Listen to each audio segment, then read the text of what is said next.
po sa Ginoo sa verses 20 po sa unahan, verses 21 padung sa unahan siya. Sa verse 20, for the wrath of man, ngano pa hinayon daw taas pagkasuko, pagkapungot, tungod kay, for the wrath of man worketh not the righteousness of God. Kasagaran og nasuko na ta, dili gyud maayo ang panulungan nimo. Kadaot gyud. Nay kaso nga ito ang mga Christians to. Yung sa Bible, wherefore lay apart all filthiness. Yung sa verse 20, no? Verse 21, wherefore lay apart all filthiness. Ato nang ihiklin ang mga kahugawan o ang kadaghan sa mga kabinuang, no? Kanang kadautan nato. And receive with meekness. Atong dawaton nga may kaagpok ng pagkamapinubsanon kaiban na meekness. And in the engrafted word, kada pang natanong sa ato ang pulong, which is able to save your soul. Yung Bible, which is able to save your souls. Ang pulong daw na natanong sa ato adaw, nga diin makahatag sa to kaluwasan sa atong kalat. Ay mo kalimot nga ang pagtuon nagsugod sa dihang naminaw to sa pulong sa Dios ba yan. Nagsulti kinang Bible ano, faith cometh by hearing, and hearing by the word of God. To maintain us, no? Aron ma-maintain nato, ma-maintain ang atong pagkamatarong kanang ipagkamatarong ato sa Ginoo, we're justified yun na puno sa Ginoo. To maintain it, no? Aron mahimong ma-maintain na siya, magpabilin kita sa pulong. Kay sa dihang mutuo ta sa pulong, magpabilin na ang pagtuo mubunga na sa kinabuhi tarong. Kung imo masabtan, o kan ang pulong na tanom sa tuwa o niya, nasabtan na to, i-apply sa kinabuhi, mo resulta nagpagkamatarong. Di matarong mo taniya, humunta na daw ni Jesus Christ, ipamintin na siya sa ato nakatunan sa pulong niya. Na iyon ang pulong sa Ginoo dinhi. Verse 22, but be doers of the word. Di lang kung maminaw ta, kundi atong buhaton ang atong nasabtan. Kaya kung igura ito naminaw, na di na ito i-apply, wala, ito ng Bible, but be ye doers of the word, and not hearers only, deceiving your own selves. Ikaw rin nagbinuang sa imong kagalingon. Kung igura ka naminaw, pero di mo i-apply. Kabalo kang nanmit no, makayo sa imo, pero wala nimo i-apply, di ikaw rin nagbinuang sa imong kagalingon. Ano? Kung sabdo na ito, verse 23. Yung sa verse 23, for if any be a hearer of the word. Kung naa daw tao nga maminaw sa pulong, kunya dili nagahimo, he is like unto a man beholding his natural face in a glass. Wala siya tao, kung ang tao daw maminaw sa pulong, kunya dili naghimo na, daw sama rin siya sa tao nga nagtanaw sa daw sama sa amin ba? Nanamin lang ka. Verse 24, yun na po sa verse 24, for he beholdeth himself, nakita tuod niya, no, ang iyang kagalingon, and goeth his way. Yung mulakaw siya, and straightway forgetteth what manner of man he was. Kung igor ka maminaw sa pulong sa ina, natubuhaton, masabta lang ita mo. Pero dili mo na may pikto sa imo, kung hindi mo buhaton. Wala ka gyapon tanan na, oy, naman na hugaw na dire. Wala ka magsako, taga, kaya nakita itong hugaw, pero dili mo gikuha. Wala ka naminaw ka, pero wala ni mo buhata. Nagtanaw ka sa amin, oy, naman hugaw, pagkipasagdan mo. No? Hantod mo malimtan rato nimo. Nananay hugaw imong naw. Mura po na sa ato kung igura ka mamino sa pulong sa Ginoo, kung hindi mo gina-apply, wala pulos. Kay by and by, tungod kay wala nimo gi-apply, malimtan jud ko nimo. Wa gani mo i-fake kay wala nimo apply, kaya labi na sa imong kadungay pag kinabuhi. Nalimtan pa mga usahay nimo, muna imong trabaho, usay na kayo, nakalimot mo ko ato. Ano? Mag-routine ka. Buntag sa iyo, pag mata nimo, mainom pag 2 glasses of water. Either warm water or kanang normal lang, tap water lang. Pagkatapos, magbasa ka sa imong Bible. No? Alam kayo mga routine ba? Nakani-usay sa atong routine, makalimot ka. Kana routine na gani. May unsay routine. Mga trabaho nga kada adlaw nimo ginahimo, munay routine. Nagay siya makalimot ka. Wala kung tubig karon ba? Maguna ko apoy, wala ko kainom. Pag humana ko pray, nagbasa ko sa Bible, hilakaw din ko, kinakong trabaho. Nakalimot kong inom sa tubig. Ako lang akong tubig, di ay tibok adlaw. Ba't turo kayo orang namagpak ng akong ngabil? Kaya ang akong tubig dapat 2.5 liters a day sa akong maintenance na ako kadadlaw. Ilalaki man ko, ang babae dapat, kung normal lang ka, nga babae, dapat 1.5 to 2 liters. Ano na siya, no? Basta wala kayo sakit sa kasing-kasing, wala upat o kaklase sa sakit, na dili pwede siya magdagang tubig. Kung sana ka na nakay sakit sa kasing-kasing, hindi na pwede, no? Kalimot ko itong tulo, pero upat na akong nahinumduman. Kalimot na ko sa tulo sa ngalan niya. Pero kung normal lang, wala kang gibati na, mas maitong nakay tubig 2 liters a day. Eh nga no, aron nga hydrated ka dan, Kirby. Hydrated ka. Agi mo ang stool, normal nga mugawas, no? Kung may stop na sa atong tinai, mukos na siya colon cancer. Kalibangon ka, hindi ka malibang kay kaya-kaya pa, madugay mo saka mabalik na. May sakap na rin dito, hawa na. Mukos na siya kadaok sa imong istomago. So sana, now, sa tao, kung igura ka na minaw sa pulong sa ganyan, dito mo apply, dili kita mo improve. Kaya nga naman, dili na ito maangkunan ang resulta sa gisaad sa Ginoo mo pulong. Kaya dito mo ng resulta sa application, para kung daan ang gigutom ka, kung may lang solusyon na kaon man, nga karon na pagkaon, di mo na pwede nga mabusog at tanaw-tanaw mo na, kanon hindi mo na siya. Kaya mo yung process. Pag nakaon mo, muupikto na siya kabusog sa imuha, tungod kay gikaon mo siya. Ang pulong sa Dios dili na mo ipik sa tuwa kung dili ta mo apply. Dili mo igura ka mo tuo. Tuo ka, ang tinod na tuo, nagahimo gyud. Naminaw ka. Naminaw. Tuo ka na tuo. Pero prove it.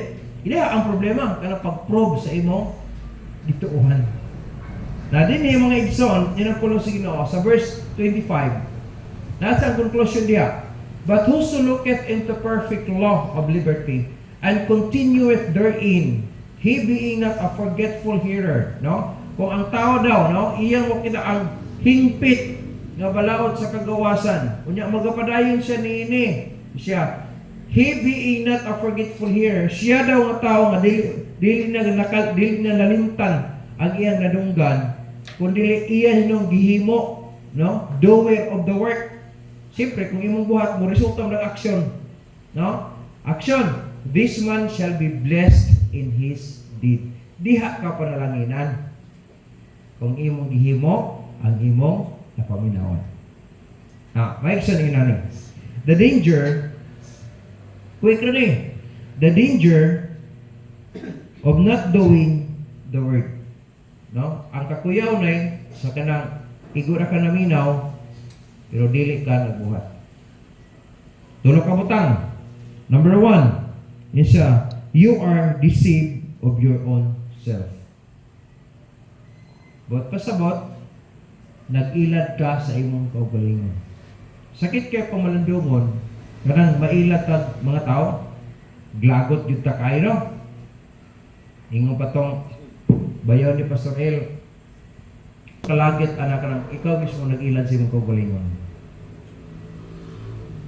Ano? Mas lagot kayo nga kita rin nag-ilad sa itong kaugalingon. So, usan sa resulta may son, muni kakuyaw, no? Dili mo makita o dili mo bantayan nga dako ng kadaot sa imong kaugalingon, ikaw mismo nagdaot. Nga naman, ikaw ang nagloko sa imong kaugalingon. Nga naman, kaya pulong sa Dios, pero wala nimo himo. So, usan sa kadelikado, no? Kristohanon ta, pero ngano wala kang mulambo sa imong kinabuhi. Wala makita ang kausaban, di mo makita si Kristo sa imong kinabuhi. Tungod kay bisang pagkadaadlaw ka nagsimba, bisang pagtingtigom na akatanan, pero dili mo po ka nag-apply sa imong nadunggan. Walay pulos. Walay busog kung mahitabo sa imuha kung sige ra kag tangka sa lamesa pero di mo ka makaon. Wagi busog ka na. Di na mo feel sa kalami ang pagkaon nga naa sa talad kan anan tungod kay wala man ka mukaon. O sa naminaw ka sa pulong pero wala man ka mubuhat. Wala yung resulta nga maayo. Na? Gani giilad pa rin mo yung kaugalingon. So delikado no? Dili gid basta-basta di kung atong tanahon. Kung atong basahon na isod James chapter 4 verse 17 palihog. Yung sa James chapter 4 verse 17, yun na po sa therefore to him that knoweth to do good. Ang tao daw na nakahibalo daw sa paghimo sa maayo and do it not. Kabalo siya nga maayo ni pero wala niya buhata. To him it is sin. Sa ato pa, kana pag-ilad sa imong kaugalingon, nakasa na ka. So batayan nato na ha, inani ka delikado di ay ang naminaw ta sa pulong pero dili ta nagbuhat. So you are seeking your own self. Number 2, yun ang verses 23 to 24. Yan ang pulong sino. Verses 23, chapter 1, verses 23 o 24. Ang ikaduha, yun siya, for if any be a hearer of the word and not a doer, he is like unto a man beholding his natural face in a glass. 24. Please. For he beholdeth himself and goeth his way, and straightway forgetteth what manner of man he was. So kung tao ta, ngunya, naminaw ta sa pulong sa Ginoo, pero wala ta naghimo, dosama ta sa tao nga nanamin lagi unta ka. Pero nakita ni mo na ihugaw, pero wala mo ka magbuhat. Wala ni mo ginloan ba? Para sa, nakadungog ta ka, nindot unta-tong tanga, pero wala ka maghimo. Mura ka kita, uy, hugaw mo rin na akong aping, no? O, wala ni mo hilabte. Kaya, di mo bata. Kita ni mo, uy, hugaw. Pasag na ni mo hugaw. Wala ka, nakadungog ka, pero wala ni mo bata. Paglakaw ni mo, malimutan na ni mo na unya, mabisi na ka sa trabaho, makalimutan ka na rin hugaw imong naong. Moro po na sa tao. Naminaw ka sa puno sa Ginoo, pero ano mo i-apply, mawalay pulos. My son, ang ikaduhang butang, not only you are, we deceive our own self, but no, you cannot do what God wants you to do. In other words, sa ato pang ipinulungan, dili ka makahimo sa gusto sa Ginoo nga ipabuhat sa imo. Naminaw ra unta ka siyang pulong pero ang kamuhimo. So wala epekto mahitabo. Kana dang gipahimo sa Ginoo sa atonan na amoy kayuhan ato kanan. Di man kana mumingon ng Ginoo. Example, no? Kung nagpractice ka tithes and offering, namo gisad ang Ginoo na nga isang Ginoo, and will open the windows of heaven, no? And you pour you out a blessing. Na nga po so bubuan tas panalangin nga wala na igong kabutangan sa pagdawat ana. Gusto lagi unta ta ana. Pero dili mo na moabot kung wala tong giingon sa Ginoo nga give, no? Kinahanglan buhaton sa nato ang giingon. Alister na ang kunan nimo ang promise. Gigutom ka, kung may pagkaon, kaon sa aron ka makabati o kabusog. So kung sa Ginoo like siya, may nang Ginoo nga maglakaw ta kay musulti ta sa may balita kay ang tuo muluwas. Oh. Kung maluwas na siya, malipay ka. Kana malipay ka kay naluwas siya. So ang Dios mismo nga nagsugo na to, dapat malipay siya. So sa buhaton niya sa nagsugot sa iya ha. Pasagdan niya, dili oy. Hatagan po ka na sa iyong panalangin, kaya nga naman, aron malipay sa ka in return. Nakapalipay ka sa iya. Practically speaking, kita ganing mga ginikanan, kung naigihimo ang atong mga anak ng mga maayo, nakapalipay sa tuwa. Noon naman ang ganito kung sa itong mahimo sa ilaha, kaya nakapalipay sila sa ato. Bisag dili sila nagkapangayo. May mga anak na hilom lang, dili sila gapangayo, bisag na in-need nila. May mga anak ignorant. Napay mga anak na bisag, pwede na kung wala to, hingayo din kayo. Napay mga anak. No? Pero kung ang sikreto, kung maghimo lang kag maayo nga to sa imong ginikanan, makapalipay ka sa imong ginikanan, ang ginikanan sigurado na maghimo gid na sila mga butang makapahimuot sa inyo akong balik. Kung nahimo na sa ato ang mga makasasala, labi na sa Dios nga digid siya masayo. Ginana kanindot maigsoon. So, muna ang danger, muna kakuyaw daw ang kinabuhi sa tao kung igo ra ta maminaw nga dili ta naghimo sa pulong. Amen? Pagkatulo na katapusan. Mahuman ako. Ang ikatulong maigsoon, kanang giingon sa Bible verse 26. Yun sa Bible, if any man among you seem to be religious, if any man among you seem to be religious and breathless or breatheth not his tongue, dili na bantay na yung dila ba, but deceiveth his own heart, this man's religion is vain. Ano bang isulti diha nga may ka Kristohanon ka pagkatapos dili makita sa imong kinabuhi bitaw pa si Kristo? Kanang punto na kanamang tabian ka kayo o kanang sumali tawag na takles, no, takles. Dili ka magpugong sa mga pulong ba, makaayo ba ni o makadaot ba ni? Bisag na makadaot ta, tira gyapon ka. Mga takles na, mga takful, gamping na sa pulong na ilang itokon. Be mo ganaon sa di ka na makadaot no, kung i-release ni mga takful na ng mga tao. Pero takles gani ka na waka magmay kung unsay kadaot atong pulong nga imong gisulti. Nya Kristohanon ka. Ang resulta na maigsoon, you are doing amiss. Sa ato pagkasulti mo, nagsayang-sayang lang ka. Sayang na? Kristohanon unta ka. Kung tinod kang anak sa Diyos, ayaw sayangi. Ayaw sayangi. Kaya kanang imo pag-ingon ng Kristohanon ka, niya wala makita ang Kristo, dili ba makita ang kinabuhing tarong sa kinabuhi nimo? Mahulong way pulos. Mahulong ka way pulos. So dili sila ma-bless sa imo ha. No? Dili ta mahimong blessing sa ila ha. Kung labaw sa tanan, di po ta ma-bless sila. Tig-give-and-take relationship pa ni. Kung nakinabuhi ka sa kinabuhi nga giingon sa Ginoo, kay nadunggan mo sa pulong niya imong gikinabuhi, sigurado gid ang resulta maayo. So mga tao mo tanaw sa imo, ma-bless sila sa imong kinabuhi. So sila ma-appreciate sa imo ha. Di ba? Ina na kanindot maigsoon. Pero kung dili gali ka magkinabuhi sa pulong nga atong nakakunan, walay pulos. Wala gyud mo to niyo, Kristohanon, tanaw ra ng siltihan ana. Tanaw ra gesture ana. Kristohanon ba na? Bisa pa kapila ka man Kristohanon ka. Kapila ka moangkon nga luwas ka. Kapila mo sulti ka anak ka sa Dios. May ka baptista, walay pulos na tanan. Pero kung ang lunggan ni mga pulong sa Dios imong kinabuhi, bisag dili ka magsulti.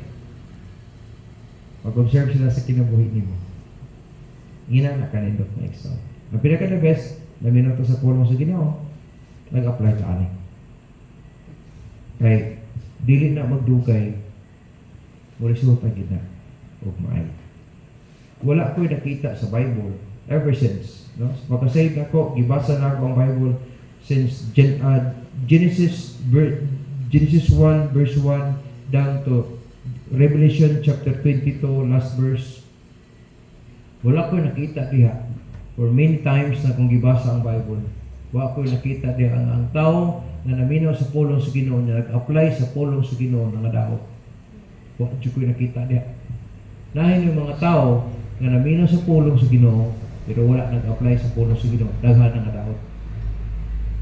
Nasa maka, pili ka sa kadtong mga nabasa na ako sa Bible nga nag-apply sa pulong sa Ginoo nga nangaayon nindot ang dagan, or kadtong mga tao nga naminaw pero wala mo apply sa pulong sa Ginoo nga daot. Ayaw sugot nga maapil ka sa nga daot. Kaya sa conclusion na sa verse 25, yun ang pulong sa Ginoo. Ang blessing mo giapas na to, dili man ang tunglo, di ba? Wala man ta nag-apas ni sa pagkinabuhi nato ng mga daota. Gusto na to nindot yung dandagan sa kinabuhi nato. O mo gunay plano sa Ginoo sa kinabuhi nato, anong giluwas ta? Ang problema lang along the way sa dihang naluwas ta, daghang Kristohanon wala mag-maintain sa pag-apply sa pulong sa Diyos. Sometimes ang pag-apply sa pulong sa Ginoo may sakripisyo kauban. Kung dili ka sakripisyo, mawanig di ka sa dalan. Pero kung padayon lang ka na ang sacrifice, kuyog ang sacrificial nga kanang gitaw natong manner, maigsoon, makalahot tayo ka hantod sa unahan. Nga naman, ang pagsunod nato sa kabubuton sa Dios, kinahanglan ready ka mo sacrifice.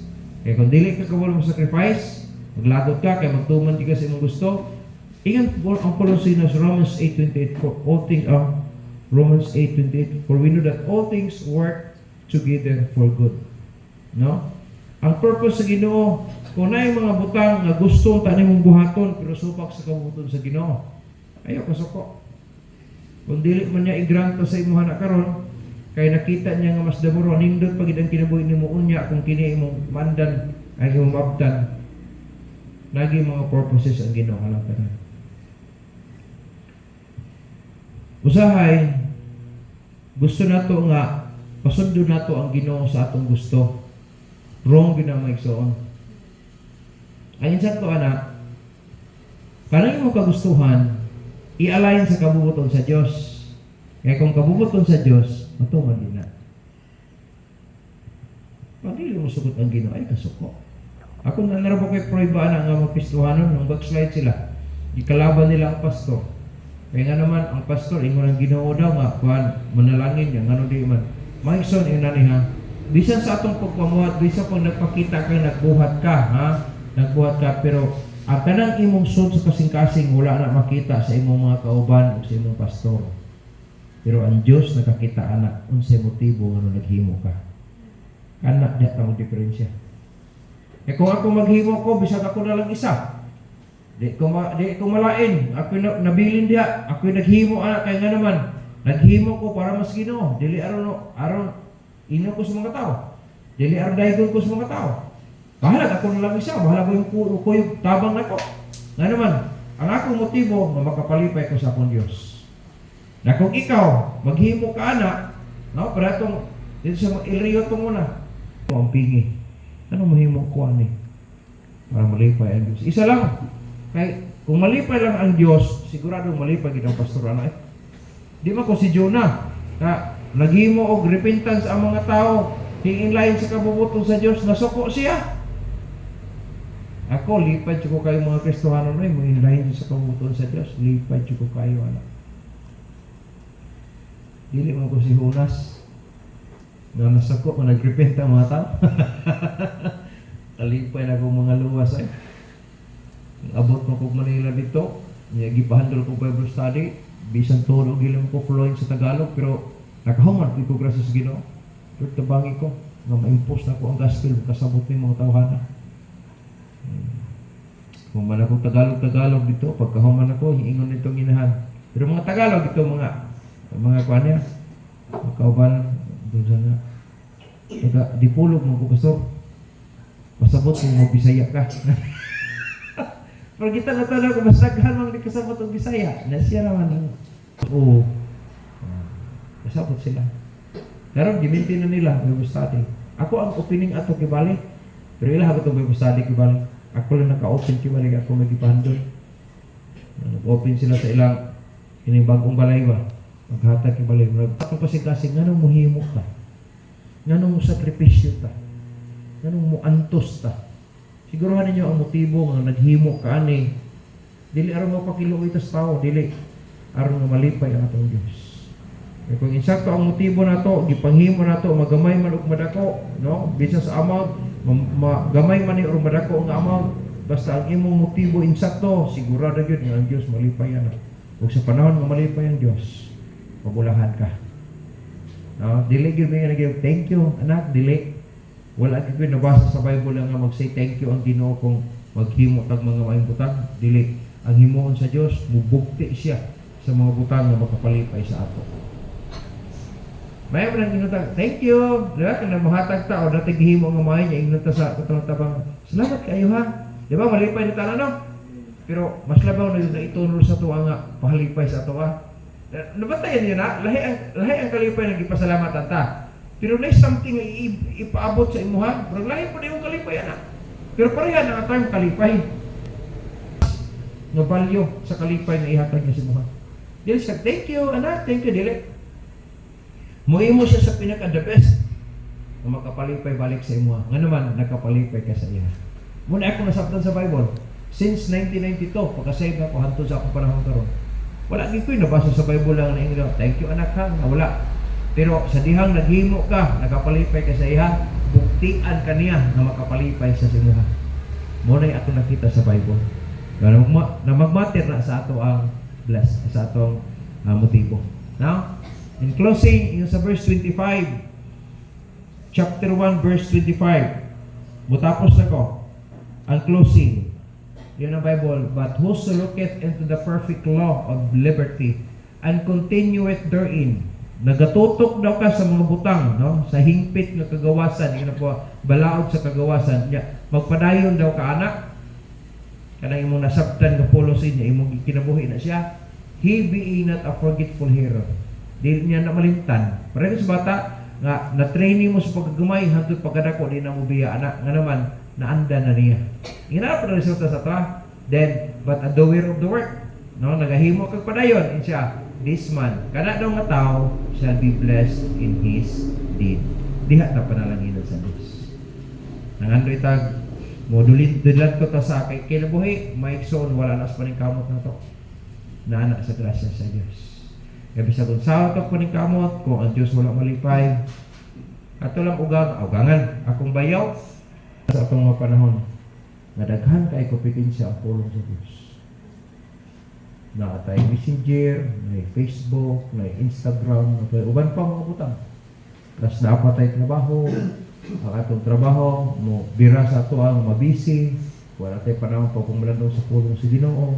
No, wala tayo panahon nga muhimo sa atong nasabtan sa pulong sa Ginoo. Dapat atong bantayan tingnan ang pulong sa Ginoo na is swift to hear, is slow to wrath, is slow to speak. Comparison mo na. Pero sa Bible sa ubos po na insya kadto daw wala muhimo o kadto pong naghimo. Lahi gid ang resulta. Kaya katong dili ka maghimo, nagloko ka sa imong pagalingon.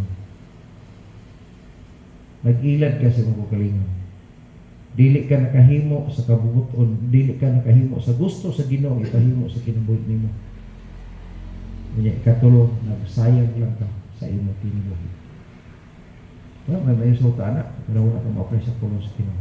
Pero kadto daw nagahimo daw, unya wala niya kalimti, nagpadayon anak, diha siya panananginan. So, comparison gyapon na wala dili maayo na po'y maayo. So ikaw ang mag-decide asa ni gusto nimo. Kung mo resulta maayo, wag ka tong dili maayo.